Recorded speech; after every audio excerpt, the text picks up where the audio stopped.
Ja, v polnošt mračna, bezdzvezdna, Bože, na visoko mesto, sa slzi v oči, z duša žedna, za Ohrid ja misleh često. Za Ohrid, stolica duhovna, za tepla vera togašna, kak z duša čista, bezgrešna, Kliment, slavjanska molitva, Božjo predavaše slovo vo Ohrid, vo starata crkva sos obleklo Kirilovo.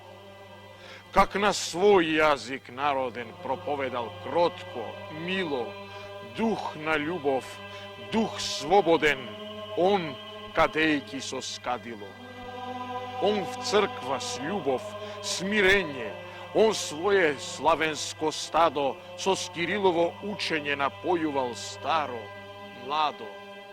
I kak narod gromoglasno stara crkva Ohridska proiznoseše soglasno on molitva si slavjanska. I sega, o Bože, često sos oči vlažni, slzlivi od tova visoko mesto, praštam ti tepli molitvi. Pastir, pratim duhoven, da pasit slavjansko stado, so duh naroden, duh svoboden, da utešit staro i mlado.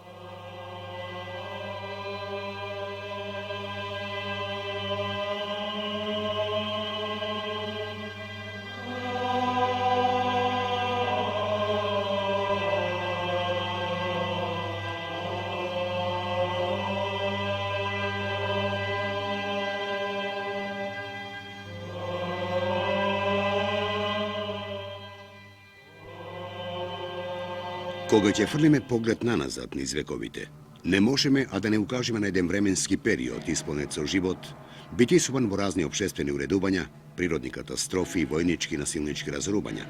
Не можеме а да не се замислиме врз судбините на луѓето кои што ги оплеменувале овие прастари објекти со градба, цртеж, збор.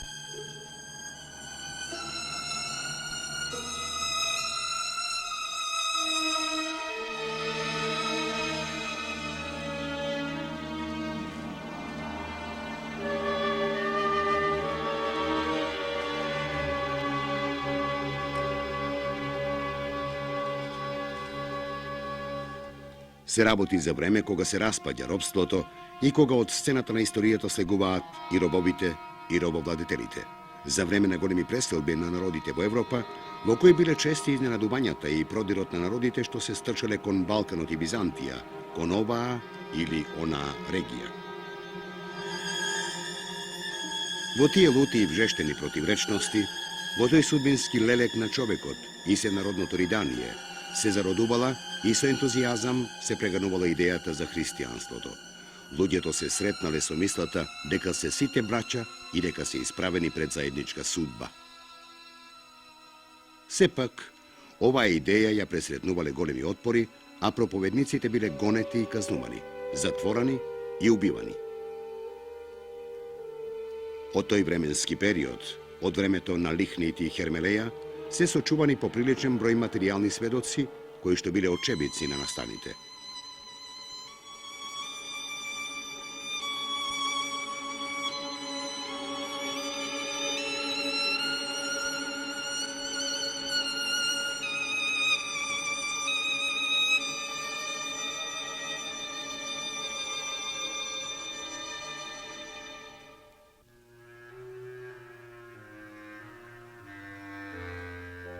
Античкиот театар како негов најтипичен пример од тоа време.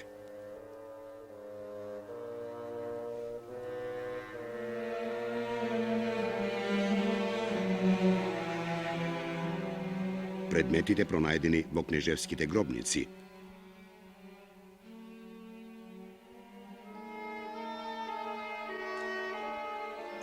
Старите тврдини, остатоците од рано христијанската базилика, Свети Еразмо, на Плауштик и така натаму.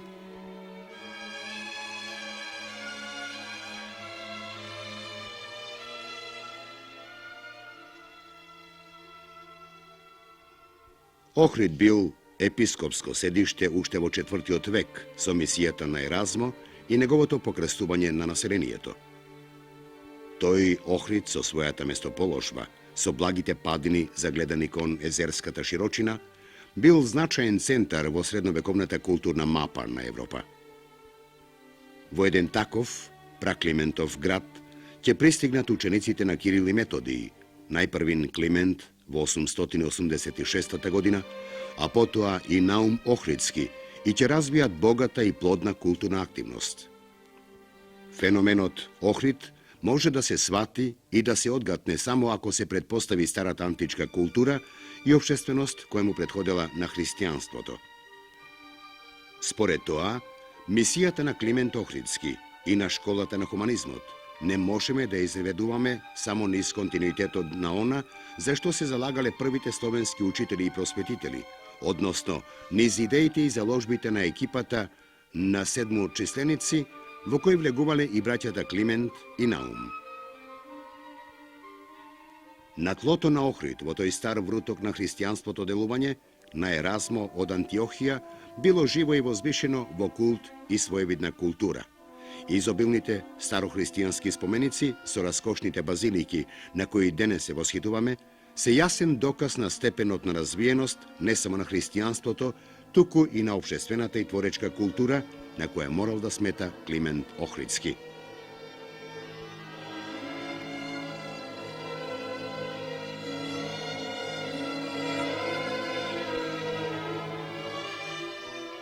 Во еден таков Охрид, но сега веќе канонизиран, во 11 век ќе пристигне Теофилакт Ефестос, подоцна Охридски, магистерот на константинополските оратори, и зад себе како плод на својата мисија ќе го остави житието за Климент како прво запишано сведоштво после 2 века од смртта на Климента.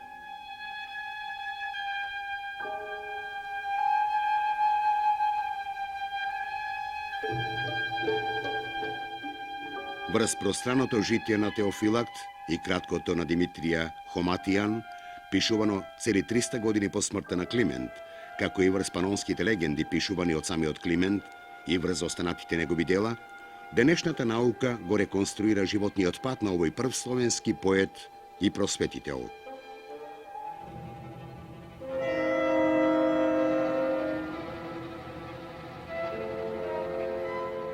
Кога во Цариград пристигнала молбата од моравскиот кнез Коцелј за испраќање на словенски учители, кои што ќе проповедаат на разбилив јазик на тие простори, од Константинопол за таа цел ќе бидат одредени учениот Константин, наречен филозоф, и неговиот брат Методий, свештеник по професија.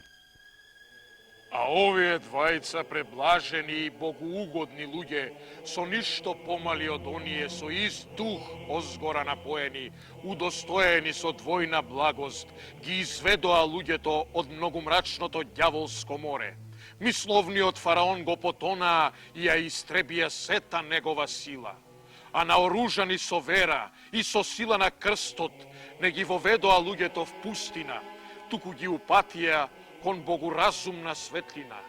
И откако го преведоа двојно законот Божји, му го предадоа на новиот народ, создавајќи му букви. Значи, откако создале нова азбука, така наречена глаголица, и превеле поголем број книги и создале своја група соработници, Кирил и Методий се упатиле кон моравските, односно панонските земји. Во таа група верни поданици, според некои научници и родени браќа, се наоѓале и Климент и Наум Охридски.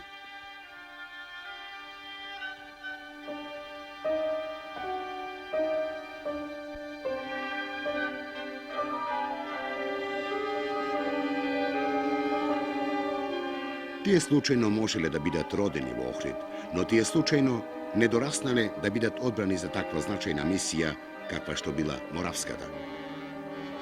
Нивната самопрегорна работа врз просветувањето на тамошното население не траела долго време. Оптужани од тамошното латинско свештенство дека шират ерес, навргу потоа ќе мораат лично да го бранат своето учење пред римскиот папа. Тој пак, од своја страна, ги удостојува мисионерите со убав пречек, ги ракоположува со свештенички, ѓаконски, подѓаконски звања. Во второто наумово житие, за прв пат во науката се споменува фактот дека Климент со Наума и со другите свештеници и ѓакони ги ракополоши. На оваа исповед на моравските мисионери начело со Кирил и Методија, кај папата науката и припишува уште една предпоставка. Имено се смета дека при оваа посета Климент го добива свештеничкото име Климент, додека за првобитното негово име славистичката наука се уште не го дала своето толкување.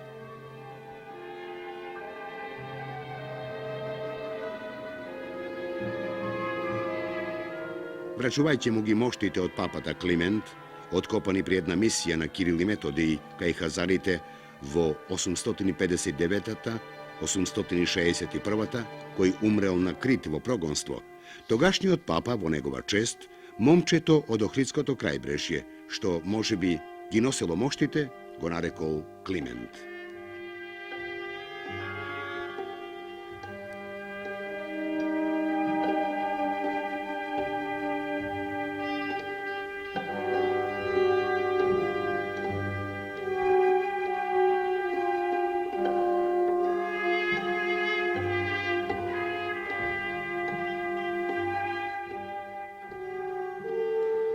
Моравските мисионери, бранејќи го и одбранувајќи го своето дело пред римскиот папа, губат еден од своите идејни водичи, Кирила, но не ја губат надежта и вербата во своето вјерују.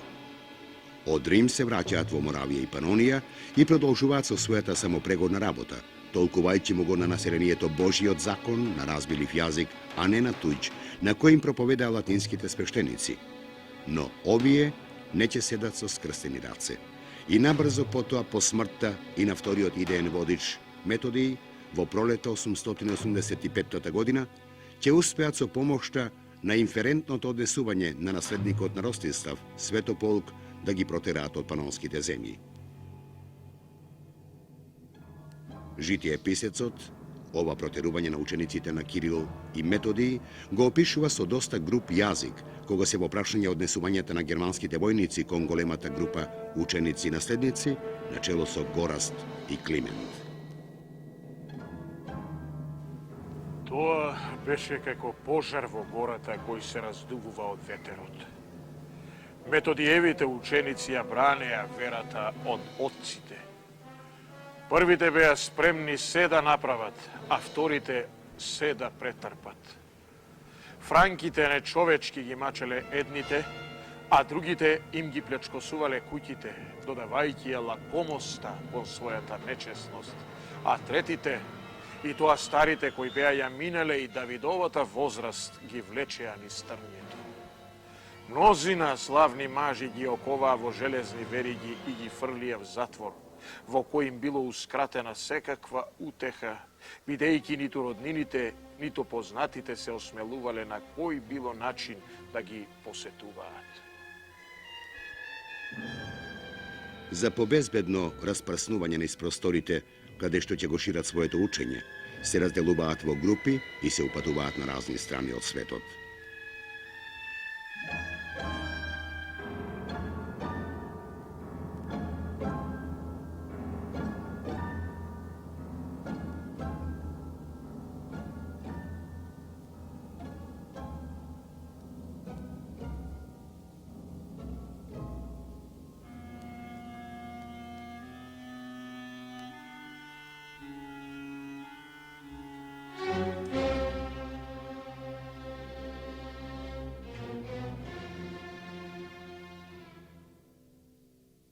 Климент, Ангелари и Наум се упатуваат кон Белград, со сплав ја поминуваат на дојдената река и бидуваат примени од управникот на градот, за набрзо потоа овој да ги препрати до бугарската престолнина. Таму пак, кнезот Борис, соодносна човек на кого му требаат вакви учени луѓе, ги прима и ги удостојува измачените по пат Кирило-методиевски ученици, кои после 23 години се враќаат назад, блиску до просторите од каде што тргнале.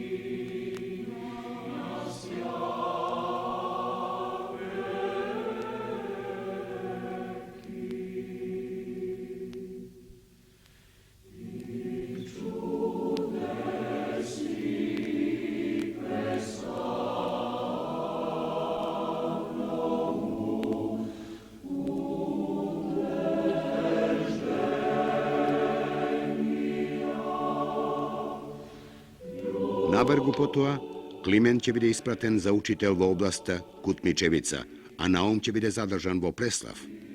Во градовите Охрид, Девол и Главеница, неуморниот јуноша, сега веќе во зрели години, ќе развие богата и разновидна творечка активност. По смртта на Борис, новонаименуваниот кнез Симеон ќе го повика при себе на поклонение учителот Климент и при тоа ќе го назначи за епископ на областите Дрембица и Велика. Неговото испразнето место ќе го заземе Наум Охридски во 893 година.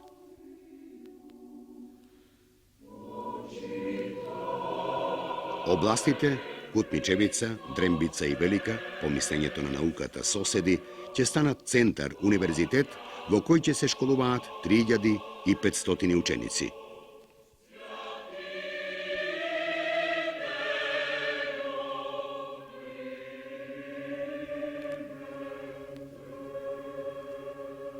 Токму на ова место, на денешниот Имарет, каде што професорот Димче Коцо го пронајде гробот на Климент Охридски, во далечниот 9 век се одвивала дејноста на Охридската книжевна школа, во чии пори е вткаено и делото, книжевното дело на Климент Охридски. Задоен во јужнословенска средина, а потоа образуван во висока византиска школа, негуван под закрилата на браќата Кирил и Методи, тој ја почнал и практичната дејност во значајната Моравска мисија, за да ја доразвие таа дејност подоцна во Македонија, токму во Охрид, каде што ја основа Охридската книжевна школа. Не случајно, неговиот наследник, до денес непознат анонимен ученик, му посветил топла похвала во која ќе го нарече учителот, слично како што Климент ќе го нарече и својот учител Кирил филозоф, ластовица златоуста. Боговдахнат органе, ластовице златоуста, славеју добропесен, уме духовен, светилниче светлозрачен, очи златозрачни, уста благогласна, јазику медоточен. Клименте, светителу, моли се за оние што ја слават твојата света памет. Секако анонимниот ученик бил запознат со богатата книжевна дејност и му ги посветил овие топли стихови. Книжевната дејност на Климент Охридски била постепено и макотрпно откривана. Дури во известни моменти таа се помешувала со словата на Константин Брегалнички. Меѓутоа, пионерското дело во откривањето на неговите книжевни дела секако му припаѓа на познатиот славист Вукол Михајловиќ Ундолски, кој што ќе ги пронајде најпознатите негови похвали, како например похвалата за Кирил филозоф, похвалата за Свети Крстител, потоа похвалата на пророкот Захарije и други значајни слова, која дејност подоцна ќе ја продолжи исто така не помалку познатиот славист Павле Шафарик. Меѓутоа, со појавата на монографијата на Туницки, животниот пат и делото на Климент Охридски се заокружува. Денес можеме да констатираме дека под името на Климент Охридски во науката се засведочени 16 сигурни негови дела, додека 50 не се подпишани, но со стилски јазични анализи со сигурност му се припишуваат на Климент Охридски. Неодминливо значење има неговата похвала, посветена на учителот Кирил филозоф, една топла похвала која служи и до денес и како значаен историски веродостоен извор. Не помалку убава е и похвалата посветена и на двајцата учители Кирил и Методи. Во славистиката постојат и денес дилеми дали панонските легенди, обширните житија на Кирил и Методи му се припишуваат и двете на Климент или Климентовото му се припишува на Методи, а Методиевото на Климент. Мораме да констатираме дека расте бројот и на современите слависти кои зборуваат во прилог на тоа дека и двете житија му припаѓаат на Климент Охридски. Во Климентовиот книжевен опус не можеме да не го спомнеме и значајниот превод на Цветниот триот, за кој што зборува и неговиот најопширен житиописец, Охридскиот архиепископ Теофилакт.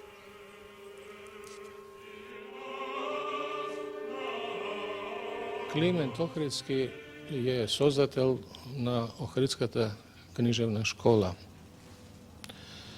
Како една суштествена карактеристика на таа школа се истакнува тоа што во јазичен поглед таа го продолжува опитот на Кирила и Методија.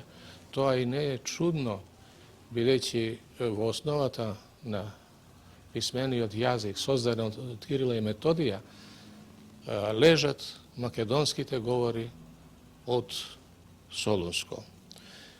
Меѓутоа, освен таа карактеристика и освен она што е граматичка и фонетска одлика и ортографска одлика на јазикот на Кирила и Методија што го продолжува Климент, ние во Климента имаме еден писател, автор што стои на врвот на средновековната речитост. И тој за словенскиот писмен јазик има придонесено многу, бидејќи ја развива талентирано реченицата на словенскиот јазик. Неговото зборување е уверливо, богато, тој е поетски понесен и спрема тоа тој има големи заслуги за создавањето на еден стил во рамките на старата словенска литература. Значењето на Климента за јазикот на старата словенска литература е особено зголемено со тоа што неговата варијантата на Охридската книжевна школа, беше прифатена од Рускиот центар по покрстувањето на Русија. И се разбира, тоа на делото на Климента му обезбеди и една широчина на дејството и една трајност. Од сето ова ние гледаме дека Климент Охридски представува една многу значајна фигура, дејноста на која не се ограничува само на едно поле. Тој е писател, тој е поет, тој е организатор, проповедник и тој представува една фигура со која словените можеле во средниот век да се гордеат и да бидат представени пред другиот цивилизиран свет. И не е ни чудно што е Климент првиот од словенскиот род што доби и признание од страна на Византија.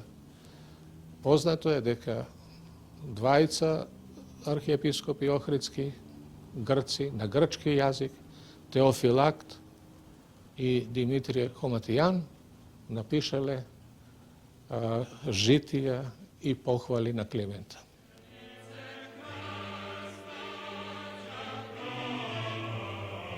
Поборниците и верните наследници на делото на своите учители. Климент се до својата смрт 916 година, а неколку години пред тоа и неговиот сопатник, според некој роден брат Наум, во 910 година, ќе го продолжат толкувањето и пишувањето на зборот со азбуката создадена од нивните учители.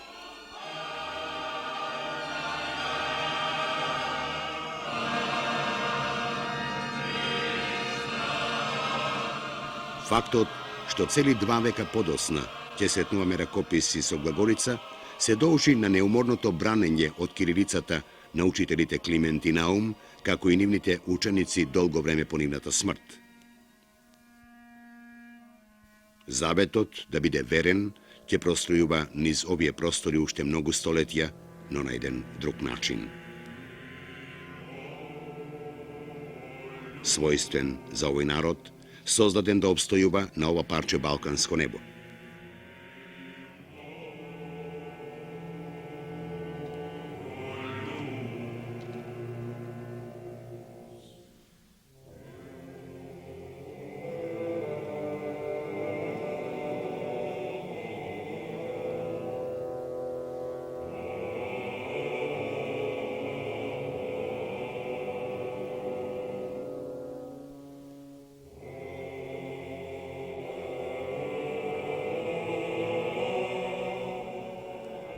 Ќе се сеќава народот на своите светци, Кирил, Методий, Климент, Наум, Гораст, Ангелари и Сава.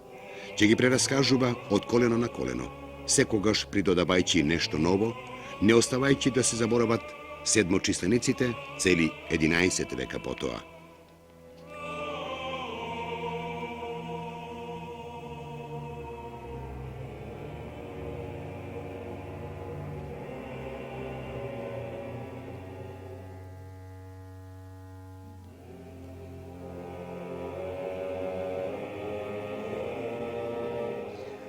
Охрид, градот трезор на уметнички монументи со големо уметничко и културно наследство, бројни фрески и икони, несомнено се вбројува во врвот на нему слични уметнички центри во светот.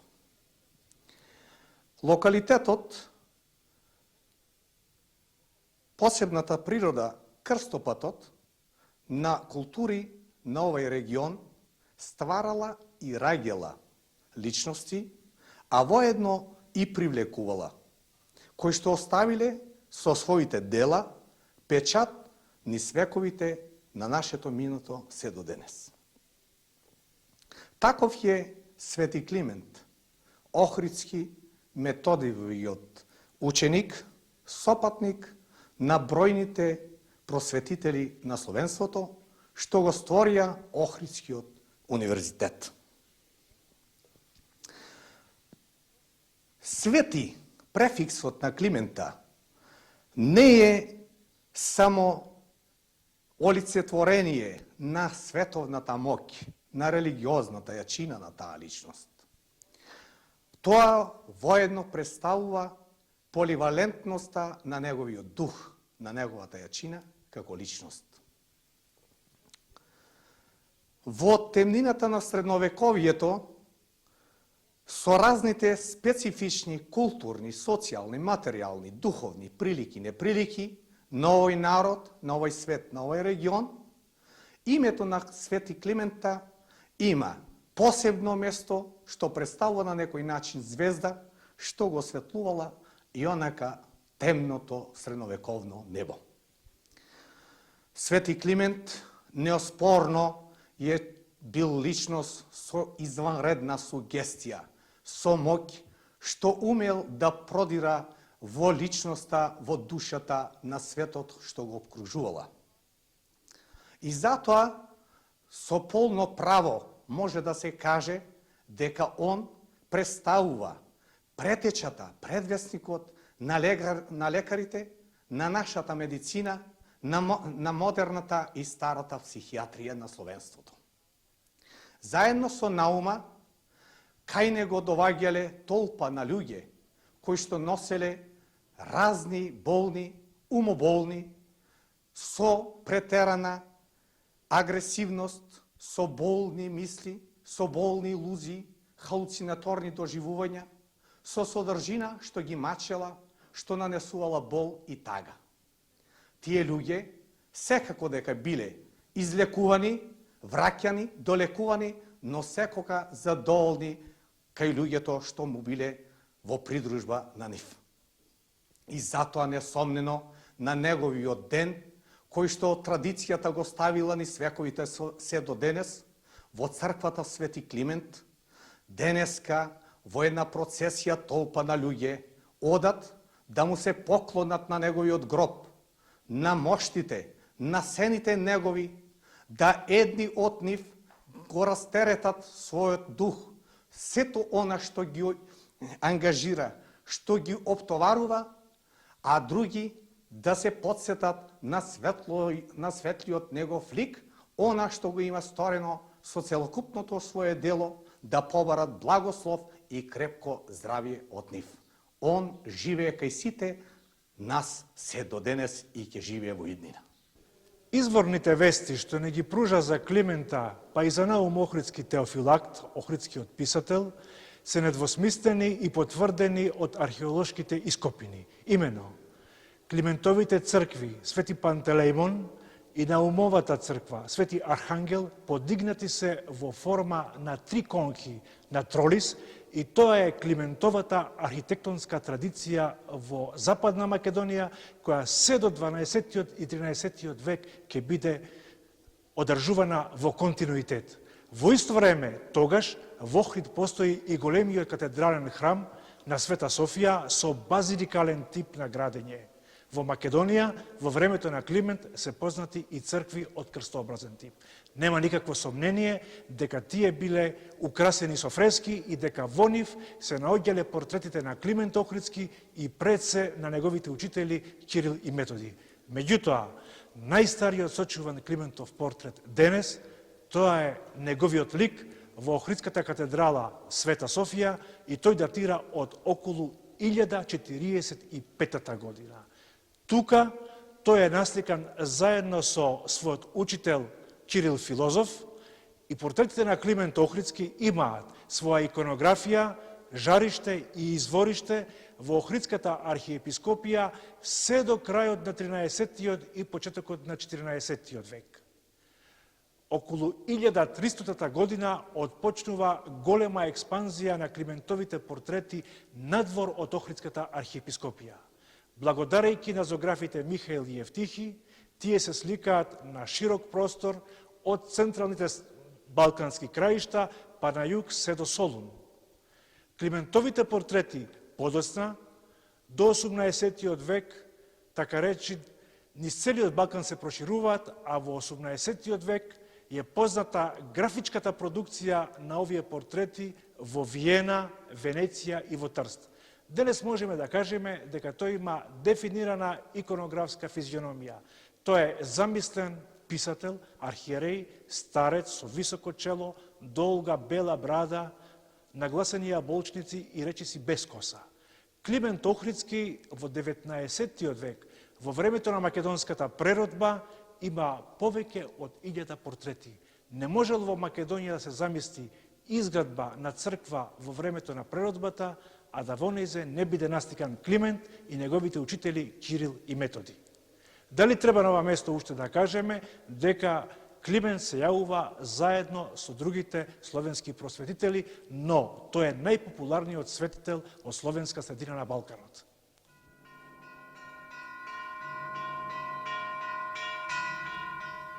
Ќе се сеќаваат на првите испеани стихови на словенски јазик од праучителот Климент, генерациите поети на 19 век, почнувајќи од Жензифов, преку Прличев до Миладиновци, и ќе ги воспеваат. Неуморните трагачи по вистината од 20 век, Конески, Поленаковиќ, Антич, Угринова, Коцо, Грозданов, Бошале, неуморно ќе отрнуваат дел по дел од непознатото, оставајќи колку што можат појасен приказ за генерациите што доаѓаат.